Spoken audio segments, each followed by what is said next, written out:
What is a paradox? By definition, it is a statement that is seemingly contradictory or opposed to common sense, and yet is perhaps true. And there are many examples of paradoxes, but I think one of, if not the most famous examples, is Schrodinger's cat. A thought experiment developed in 1935 by Erwin Schrödinger, dealing with quantum physics and superposition. Now, I'm no scientist, so don't expect an explanation of any of these things, but I'm sure we've all heard of this concept either in school, referenced in pop culture, or maybe even as a joke. The cat is alive and dead. In the simplest terms, if you put a cat in a box with something that could kill it and close it, in Schrodinger's case it was a flask of poison, is the cat alive or dead? Well, it's both. It's not until you open the box do you know the truth. And no matter how many times you run the experiment, you will get a 50-50 outcome. 50% of the time it dies, 50% it doesn't. It's either dead or alive, but it is both until you open it. It's a paradox. This has also been a way for us to understand the multiverse theory, or the idea that there are parallel universes in which different outcomes occurred after a certain decision or event. There's a world where the cat is dead, and there's a world where the cat is alive. And technically, until that box is open, they exist at the same time, creating parallel universes. But it goes so much deeper than a box with a cat in it. So, why am I bringing all this up? Well, this is the basis for the Apple TV series Dark Matter, one of my most recent watches and one that hasn't left my mind since. The series brings this idea to life as it explores the multiverse, the butterfly effect, but more importantly, philosophy. The constant game we play of what if is taken to a new level as our main character Jason actually gets to play it. And it does this in one of the cooler ways I've seen in a very long time. But the message and symbolism is something I think we can all relate to and learn from. This is a story of regret, fear, and contentment, and they are all symbolized by three of our main characters. So today I want to dive into what their portrayals mean and what the show is really trying to tell us. If you haven't seen the show, there will be some spoilers, but none that I think would ruin the experience of you watching it yourself. I will be going over some components of the series and giving some background, but more about the meaning behind the show. Make sure to like and subscribe, and last thing before we get into it, sorry about the long intro, but I want to shout out today's sponsor real quick.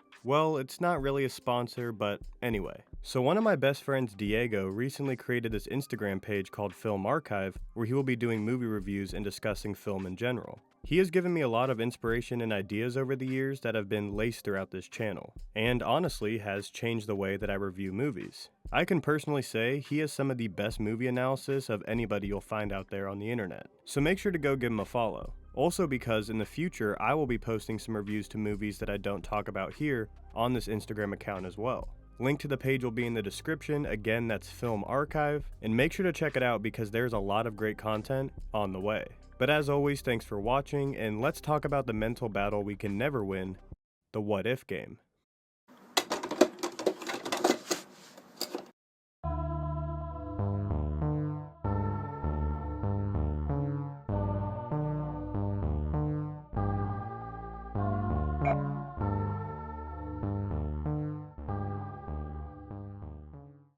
So first, before we dive into this, what exactly is the what if game? Very simply, it's a response to decision making out of fear or paranoia, or a regretful mental rabbit hole when thinking too much about the past. You may consider the possible outcomes when you're about to make a decision, or you theorize on what could have happened if you did something differently in the past. All of these possibilities, some we will never get to see or some we hold ourselves from experiencing, but in both cases, it's a mental toll not worth having. There's no point or end to it. You can theorize on what might happen, but you can't prove what will. You have to take the chance to find out, or we can sit here and play the what if game all night. All of these what ifs that you have in your mind are just like the cat. They can be alive or dead, true or false, at the same time. You have to metaphorically open the box to know the truth. Now, when you're thinking about the past and you say, what if something happened differently? Then the butterfly effect shows it to be a paradox also. Because if you retroactively change something that happened because of your regret,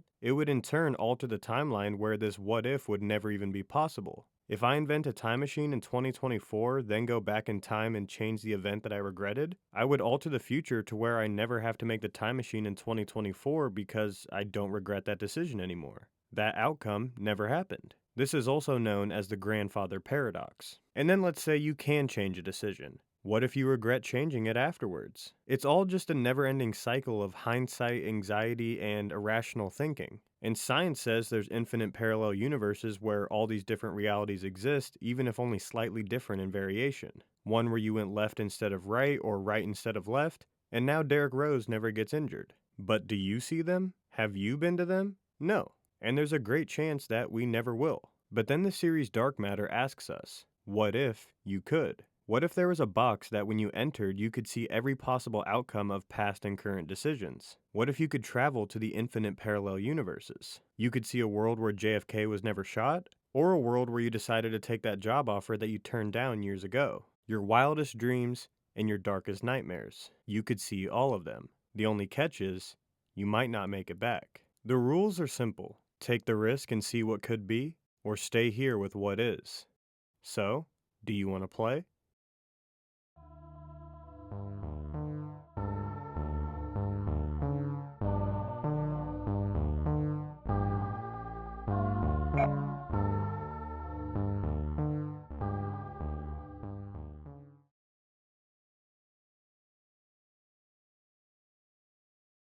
The pilot episode lays out everything we need to know about this series within the first 20 minutes. Jason Dessen, played by Joel Edgerton, is a quantum mechanic physicist turned college professor. And funny enough, he is teaching his students about Schrodinger's cat in the first 4 minutes. Nothing is ever just a coincidence. But we will get into that more in a second. He lives in Chicago with his wife Daniela, played by the amazing Jennifer Connelly, and their teenage son Charlie. They have a pretty normal life, but from someone who actually lives in Chicago, I can tell you firsthand that they are more than okay money-wise if they can live in that house, in that location. I mean, they definitely keep a tight budget, but either way, he is content. Or so it seems. 15 years ago, Jason, his friend Ryan, and some other colleagues were working on experiments with the advancement of the human mind and the frontal lobe generating consciousness. During this time, Jason was dating Daniela, and their relationship was failing due to the amount of time he spent working. And it didn't help that she just became pregnant and he wasn't sure if he was ready to be a father. So he had a decision: work or family. This is where the butterfly effect becomes a key factor in the events of the show. But again, more about that later. He chose to step down and pursue a career in teaching, allowing him to fully commit to her and start their family with their soon-to-be son Charlie. But he never stopped thinking about that research and that decision. It doesn't help that now, 15 years later, Ryan has continued that research and he has made a very successful life for himself. One night he invites Jason out for drinks as Ryan is celebrating his new award in scientific achievement, specifically a prestigious prize in neuroscience, and he is on top of the world. He's hailed as a genius, women are jumping at the opportunity to be with him, he just got involved with a new company, and has hundreds of millions of dollars at his disposal. This is who Jason could have been. Jason actually gave him some notes that ended up securing his findings, proving that he still had the knowledge and ability to be in this position, maybe even more successful. Hence why Ryan offers him a job at his new company. Not out of pity or out of friendship, but because he could actually help and understands this better than anyone. Jason started this research in the first place, he just never followed through with it. So what exactly was Jason trying to do? It's a little hard to explain because, again, I'm not a scientist, but I'm going to try my best. He was trying to develop a way to see and potentially travel through the multiverse by generating it through the human consciousness. He wanted to create a box kind of similar to a sensory deprivation tank, where you take a sedative and then are sent inside your own consciousness. Think 11 from Stranger Things, but it puts you into quantum superposition, or the ability to be in multiple states at the same time until measured. Physicists who have watched this show say it's like the inverse of Schrodinger's cat. See, I told you that first scene was important. But instead of being the observer outside of the box, you can only observe what's inside. And inside the cat box, there would be multiple universes existing at the same time. It's like if you were the cat. But either way, in this box, you would enter the multiverse. And for a concept that is almost unimaginable, they create an amazing and perfectly understandable visual representation. It's a never-ending hallway of doors, with each door leading to a different universe. But the catch is, your mind creates what's behind the door. So your mental and emotional state and what you are focusing on alters what universe you enter. So when Jason made that decision 15 years ago, 2 universes branched off. One where he stayed with Daniela, the one we are viewing in episode 1, and the other where he did successfully create the box. In this universe, he was a millionaire scientist living in an alternate reality where he owned a company that's testing said box. But he was not happy. He always wondered what could have been if he stayed in his relationship and became a father. And in Universe 2, they had sent people through the box before, but no one had ever came back. And he was willing to take that chance if it meant that he could be with Daniela again. He never got over her. And I think we can all agree that we would travel through dimensions in the multiverse for Jennifer Connelly. I mean, does she not age? Anyway, Jason 2, we will call him, came up with a plan. He was going to travel to Jason 1's universe and trade places. He stalked him down, gathered some information, and using the knowledge he already had, integrate himself into Jason 1's life. He knew that since no one had ever came back from the box, there would be unknown side effects. So when Jason 1 awoke from his sedation and arrived in Universe 2, him not knowing what was going on or who anyone was would be looked at as a memory loss side effect. And they would just be happy to have any Jason back. And as Jason 2's regret took over, he went into the box to execute his plan. As Jason 1 walks home from the bar, he ponders the idea of working with Ryan again, knowing this would uproot the life he had been creating with Daniela for almost 2 decades, when suddenly, he is attacked and kidnapped by a masked man, Jason 2. He drugs Jason 1, takes his wedding ring, and makes him switch into a new outfit. And before he passes out, he asks him, "Are you happy with your life? Or have you ever wondered what else could have been?" Jason 1 incoherently answers, "What could have been?" He tells him to hold on to that thought. You're going to be scared, but you can make it yours. You can have everything you missed out on. I'm sorry, but I'm doing this for us. Jason 1 wakes up in Universe 2, and this is where the series really begins.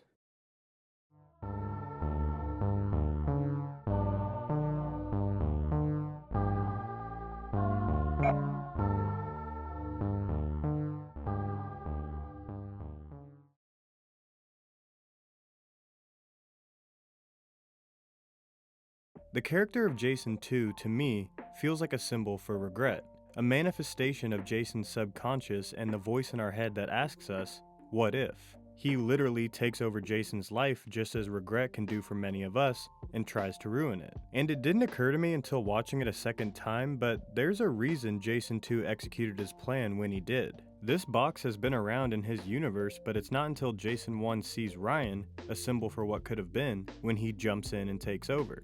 And when he sees what Ryan became, that's when he really started thinking about that decision. That's when his regret in the form of Jason 2 comes in and takes over. Let's just say the box had never existed and there's only one universe. From that night on, he would have kept thinking about Ryan's offer along with his past decision, and the regret would start to become stronger and stronger. This is why when Jason 2 asks him, "Are you happy with your life or have you ever wondered what else could have been?" he answers, "What could have been?" The regret, although only at the forefront for a short period of time, consumes him, literally and metaphorically. Regret is like a parasite, and the second you give it an opportunity to come in, it will start to fester. I've said this before to friends of mine in relationships, but the second they start looking at other partners as possibly being better, whether it's because of their attractiveness or their personality, you've already started checking out of that relationship. But we will dive more into this concept later. In my opinion, regret is a flawed concept, because if you could actually change that decision that you made, you may regret changing it. You don't know what the outcome will be, and the idea of what it could be will never be a reality. And the series shows us this in a very great way through the dynamic of Jason 2 and Daniela. Failed relationships being something a lot of people can relate to. In the moment, we hate it. If you're the one being broken up with, you may regret the decisions you made in that relationship. If you are doing the breaking, down the line you may regret that decision.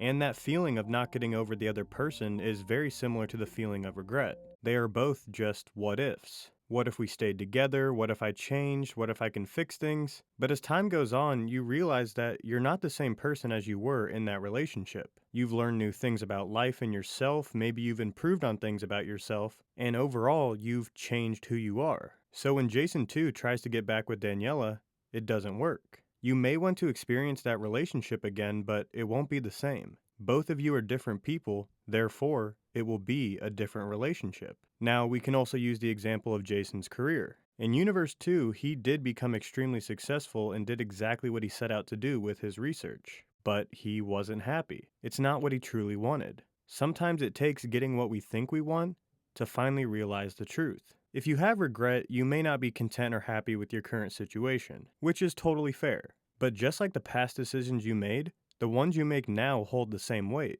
which is a very scary thing. The fear of regret can sometimes be even more powerful. You wish that you made a different choice, and now you might be worried of making the wrong one again. And this brings us to the character of Blair.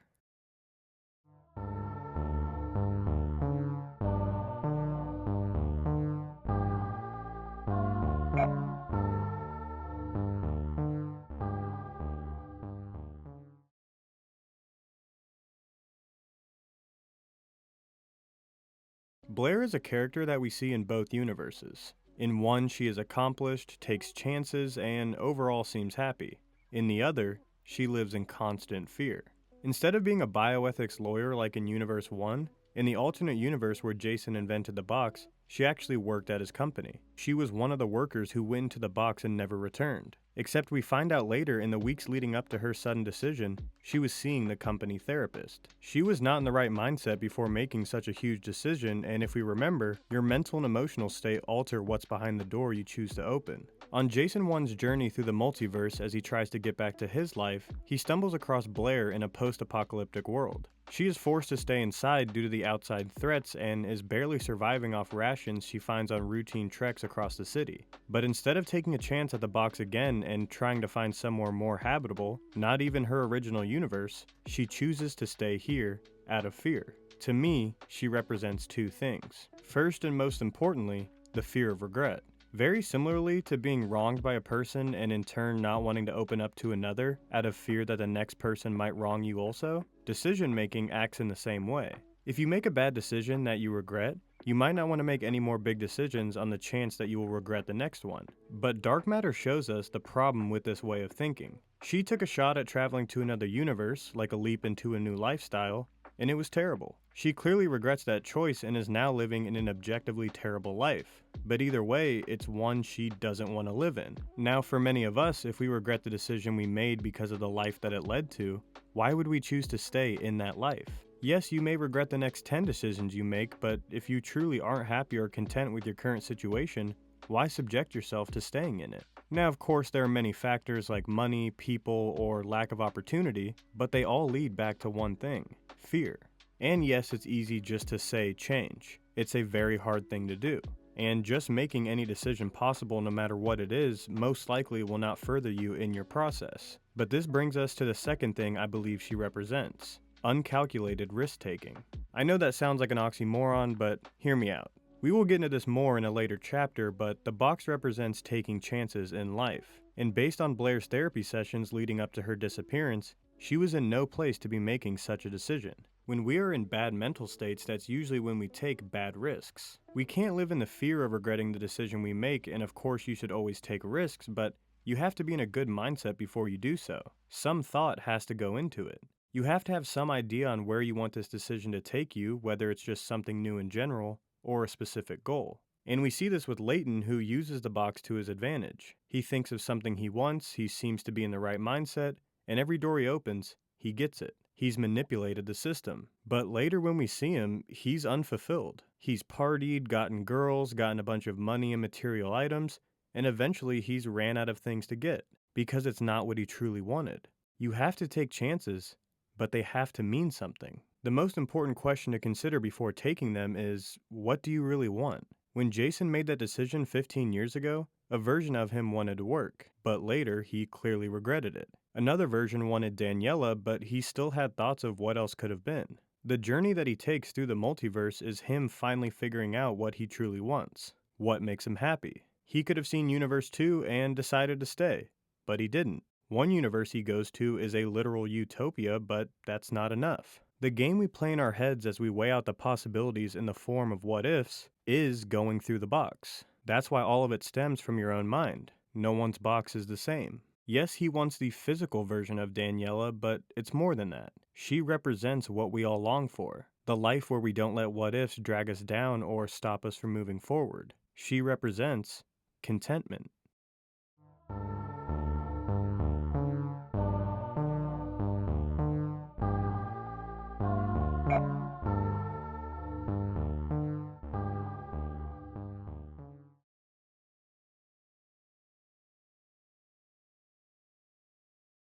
Daniela is no different than Jason. Just like all of us, she has regrets too. She wanted to become an accomplished artist, but had to put her career on the back burner when she became pregnant with Charlie. Both her and Jason 1 made the commitment of family over their work, and sure, she still thinks about that decision, but as we see in Universe 1, she still works on her art in her spare time. Art to her is a passion, and she never lost it.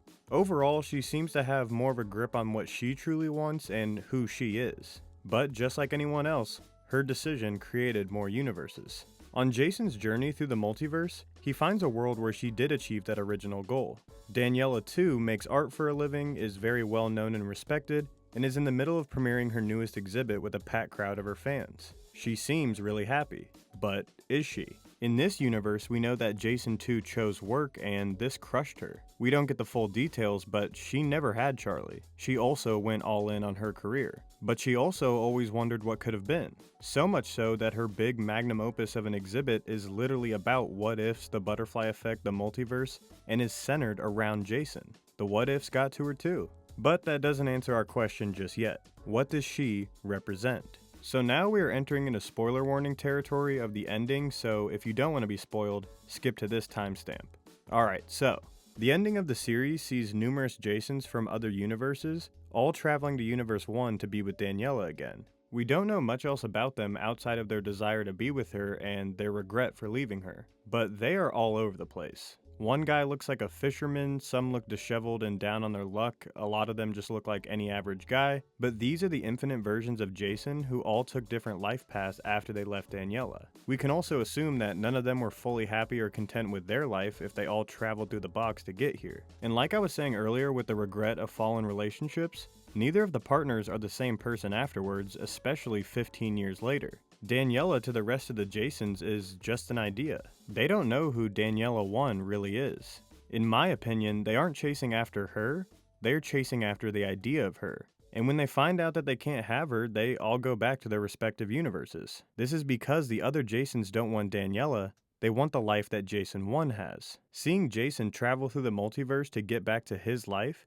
is the ultimate form of appreciation for what he had. He would rather die than lose his family and that feeling of fulfillment. And if they were willing to travel the multiverse for a different life, it's because they didn't appreciate what they had. If you have regrets and are constantly thinking about other or better lives you could have, it's because you aren't content with yours. And no one's going to be happy all the time because that's not what life's about. But to be content with what you have and not desire another life is the ultimate goal, right? To be present. This is what she represents, not just in who she is, but the idea of what she can bring. You could flip the whole show around and have all the Jasons wanting to live in Jason 2's life and it would operate almost the same. Both are just an idea of what they believe will bring them happiness. The reason we all metaphorically go through the box is because we're trying to find out what would bring us ultimate peace. If I could just have this, if I could just get here, then I would be okay. And I'm not saying you have to know what will bring you peace. Jason literally has to lose it all to finally realize what he wants. But life is about taking the journey to find out what brings you peace and surrounding yourself with the things that do bring you happiness. We are all Jason, every version of him. We all choose different life paths, certain decisions take us in different directions, but at the core, we are all searching for the same thing. We try new things, we take risks, we don't take other risks, we regret decisions, we fantasize about our future, all in the hopes that we can have our Daniela.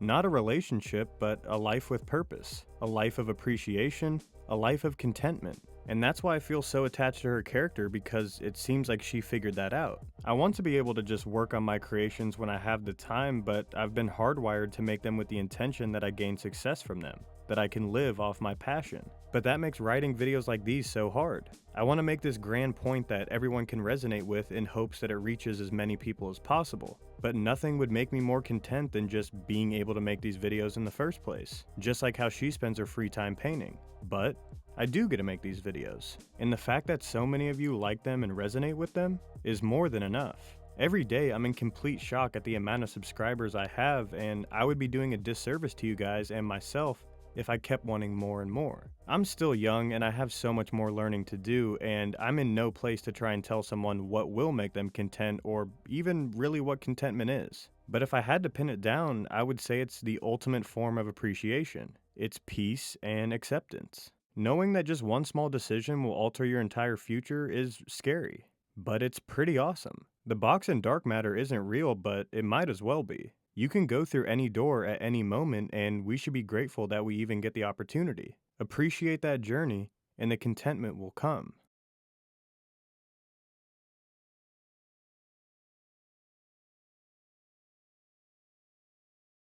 The reason this video is called You Will Never Win the What If game is because there is no way to win it. The journey is never ending. And the second you say what if, you lose sight of what is. You'll never see what could be. You only see what is. If you regret the past, you're stuck there. If you think too far ahead, you're stuck there. Don't ruin today thinking about yesterday or tomorrow, because every day you live is today.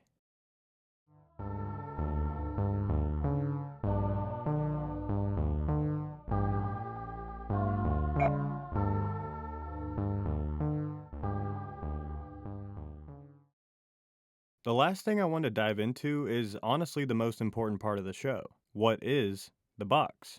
Like I had said before, it is the what if game we play in our head when thinking about the past and future. That's why everyone has their own box and it stems from your mind. But in a more hopeful tone, I think it also represents the act of taking chances. I also just want to talk about the butterfly effect before we get out of here. No, not the shitty Ashton Kutcher movie. The butterfly effect is my favorite concept and actually is my way of letting go and not having any regrets. It's how I'm able to live in the present and do my best at being content. I actually have a tattoo of it that serves as a reminder. But everyone looks at this image as one decision branching out into infinite parallel universes. Well, because that is the actual concept. But the way I look at it is, all the decisions I've made and things that have happened to me, right and wrong, good and bad, no matter how much I wish they didn't happen or regret what I did, they made me who I am today. I would not be here without them. Now, without getting too dark, here is confirmed existence, being alive. And I know that those decisions led to me existing today, and my biggest fear is not existing. So who knows if I'm even still alive without all of those events? Which is kind of similar to the burnt toast theory. But I also believe that this thought process further emphasizes the importance of contentment, just being happy to be alive in the now. But anyway, the box itself in a way is a metaphor for taking chances as well as the butterfly effect. One of my favorite sayings is, nothing changes if nothing changes. So any decision you want to make will change the course of your future no matter the size or severity. Which would mean there's a lot of weight that comes with these decisions, hence why we regret some of them. But what's worse? Spending your life playing the what if game, or taking a chance and finding out. As you take a chance in life, you are entering the box or this hallway of doors. And the door you open is a new path. Now, you could look at the butterfly effect and say, whoa, every decision I make, no matter how small, drastically affects my future, I gotta be more calculated. The weight of my decisions are very heavy. But I think in the same breath, you can think that they aren't heavy because something as small as choosing to go left instead of right will drastically change your future too. But I think in the same breath, you can think that they aren't heavy because something as small as choosing to go left instead of right will drastically change my future too.